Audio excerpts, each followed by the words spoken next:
Alhamdulillah, Alhamdulillahil qail. Qala innama utitu ala ilmin indi. Awalam ya'lam anna Allah qad ahlaka min qablihi minal quruni man huwa ashaddu minhum quwwatan wa aktsaru jam'a. Wala yus'alu 'an dzunubihimul muslimun. Yang bermaksud walaupun menjawab dengan sesungguhnya aku diberikan harta kekayaan ini semata-mata kerana ilmu yang ada padaku. Kalaulah kaum tidak pandai, tidaklah dia tahu bahawa Allah telah membinasakan umat sebelumnya yang lebih kuat daripadanya dan lebih banyak mengumpulkan harta. Dan ingatlah, orang yang berdosa itu, yakni apabila mereka disiksa, tidak perlu ditanya tentang dosa-dosa mereka, kerana Allah sudah sedia mengetahuinya. Surah Al-Qasas ayat 78. Asyhadu an la ilaha illallah wahdahu la syarika lahu wa asyhadu anna Muhammadan abduhu wa rasuluh. Allahumma shalli wa sallim ala sayyidina Muhammad wa ala alihi wa ashabihi wa tabi'in lahum bi ihsan ila yaumiddin. Amma ba'd. Wa ya ibadallah, ittaqullah. Usikum wa iyaya bittaqallah. Faqad fazal muttaqun. Sidang Jumat yang dirahmati Allah, marilah kita bertakwa kepada Allah Subhanahu wa taala dengan melaksanakan segala perintah dan menjauhi segala larangannya. Semoga iman dan takwa kita terus subur dalam jiwa dan sanubari.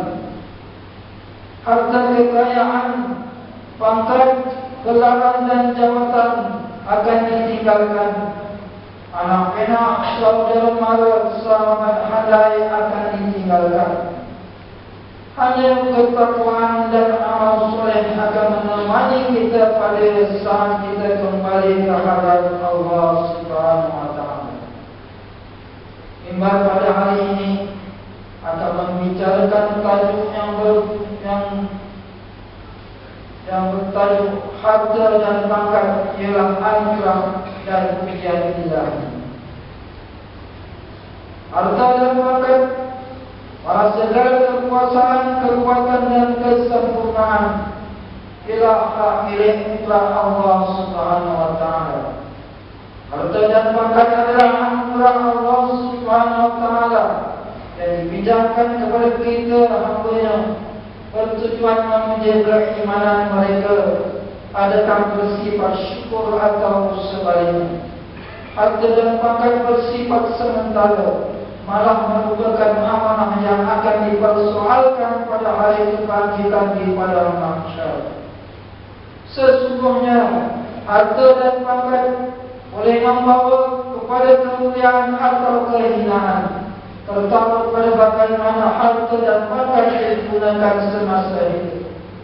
Al-Quran memaparkan kisah Fir'aun yang dianugerahkan pangkat mentadbir sebuah negara. Manakala kaum dikurniakan kekayaan yang luar biasa, Allah memperkenalkan watak-watak tersebut untuk ummah mengambil iktibar bagaimana Allah mengakhirkan hayat mereka yang berperangai sombong, bongkak, takabur dan zalim. Menurut firman Allah Subhanahu wa taala dalam surah Al-Ankabut ayat 39. A'udzu billahi minasyaitonir rajim. Wa qaruna wa fir'auna wa haman wa laqad ja'ahum Musa bil bayyinati fastakbaru fil ardh wa ma kanu sadiqin. Shadaqallahul azim. Yang bermaksud, dan ingatlah juga peristiwa kebinasaan kaum Fir'aun dan Haman. Dan sesungguhnya Musa telah datang kepada mereka dengan membawa keterangan yang mukjizat yang jelas dan nyata, lalu mereka bersifat sombong di bumi, yakni dengan mendustakannya, padahal mereka tidak dapat melepaskan diri daripada azab Allah. Fir'aun diazab oleh Allah Subhanahu wa taala kerana pangkat dan kuasa. Telah menjadi Fir'aun bersifat sombong bongkak, meninggi diri serta berlaku zalim. Fir'aun menyalahgunakan pangkat dan kuasa untuk kepentingan diri, melakukan kezaliman terhadap rakyat yang diamanahkan tanggungjawab memimpin kepadanya. Kesombongan Fir'aun hingga sampai ke tahap mengakui dirinya Tuhan. Akhirnya Fir'aun dibinasakan dengan ditenggelamkan bersama bala tentera di Laut Merah. Qarun diazab oleh Allah kerana harta kekayaan tidak menjadikan Qarun seorang yang bersyukur. Qarun dengan sombong mendakwa kekayaannya ialah hasil daripada titik penuhnya, juga daripada angin yang dimilikinya. Qarun menunjuk kemewahannya di khalayak ramai dengan sifat bongkak dan riak. Qarun lupa diri, lupa bahawa kekayaan Allah mengatasi segala-galanya. Akhirnya Qarun diazab dengan dibenarkan bersama-sama rumah dan hartanya ke dalamnya.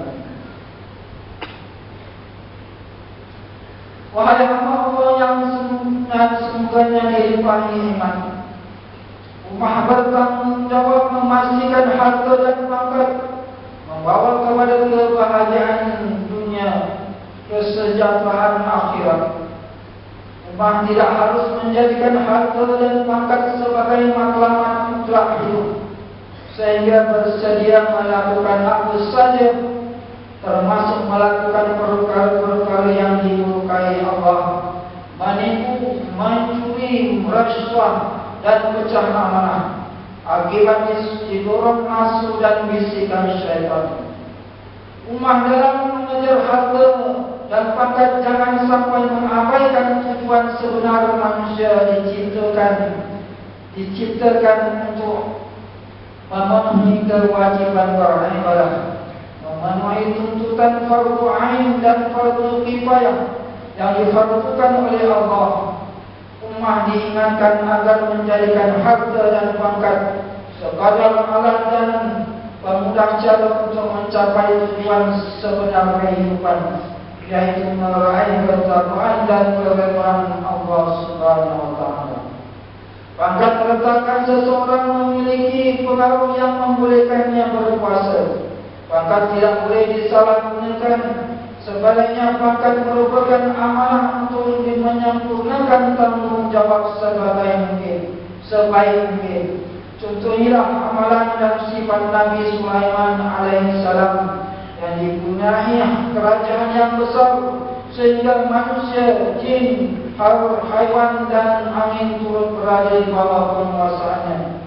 Sungguh pun begitu, baginda sentiasa insaf dan mengamalkan sifat seorang hamba Allah yang merendahkan diri dan bersyukur kehadirat Ilahi. Islam menuntut umatnya mencari kekayaan yang dapat membangunkan ekonomi umat, membantu fakir miskin, serta menunaikan tanggungjawab fardu ain, fardu kifayah.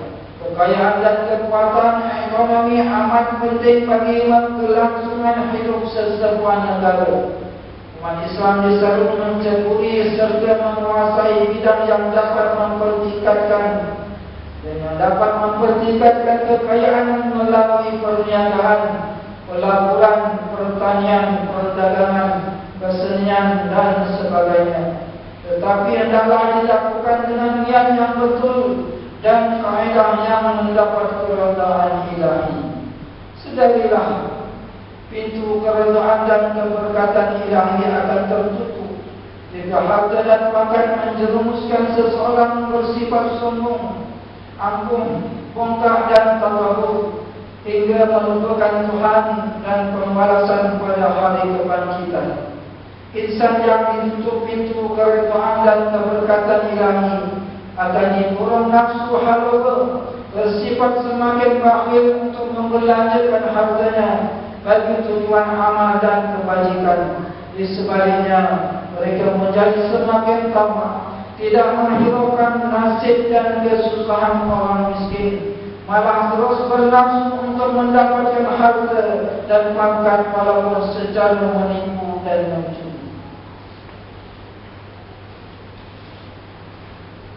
Melakukan rasuah dan pecah amanah, harta dan pangkat yang dilimpahi keridhaan keberkatan ilahi akan mendorong seseorang itu berusaha untuk lebih mendekatkan dengan Allah Subhanahu wa Ta'ala, bersifat syukur, bertambah pemurah terutama untuk membantu orang-orang miskin, orang yang berada dalam keumuran serta anak-anak yatim.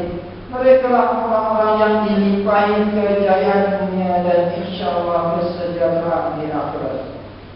Para tetamu Allah yang dimuliakan, Imbal menitipkan beberapa sarangan. Yang pertama, menghisabi bahawa harta dan pangkat ialah anugerah dan ujian ilahi.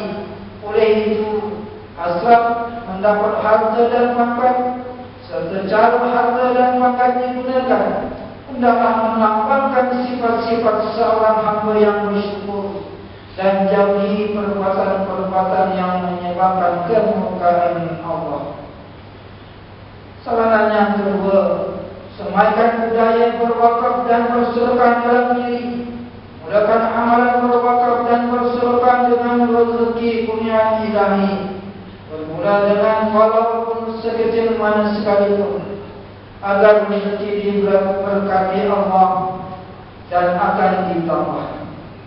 Yang ketiganya, gunakan harta dan pangkat untuk menolong orang-orang yang dhaif, uzur, miskin, anak-anak yatim, orang-orang yang memerlukan rawatan perubatan, anak-anak yang memerlukan pembiayaan pendidikan, anak-anak yang yatim yang mengharapkan ihsan, dan seterusnya. Yang keempat, harta jangan sama sekali menjadi diri riak, berbelanja kepada perkara-perkara yang bersifat membazir, sebab sementara pangkat jangan disalahgunakan hingga berlaku berbagai-bagai kezaliman, penindasan dan ketidakadilan. Saranan yang kelima, penuhi rukun Islam yang menetapkan hukum berzakat. Zakat yang tidak ditunaikan merupakan hutang yang akan ditutup tanggungjawabnya pada hari kebangkitan di padang mahsyar. Barakallahu li wa lakum fil Qur'anil 'azim. Wa nafa'ani wa iyyakum bima fihi min al-ayati waz-zikril hakim. Taqabbal minni wa minkum tilawatahu innahu was-sami'ul 'alim. Aqulu qawli hadza wa astaghfirullahal 'azim li wa lakum wa lisa'iril muslimina wal muslimat wal mu'minina wal mu'minat al-ahya'i minhum wal amwat. Fastaghfiruh innahu huwal ghafurur rahim.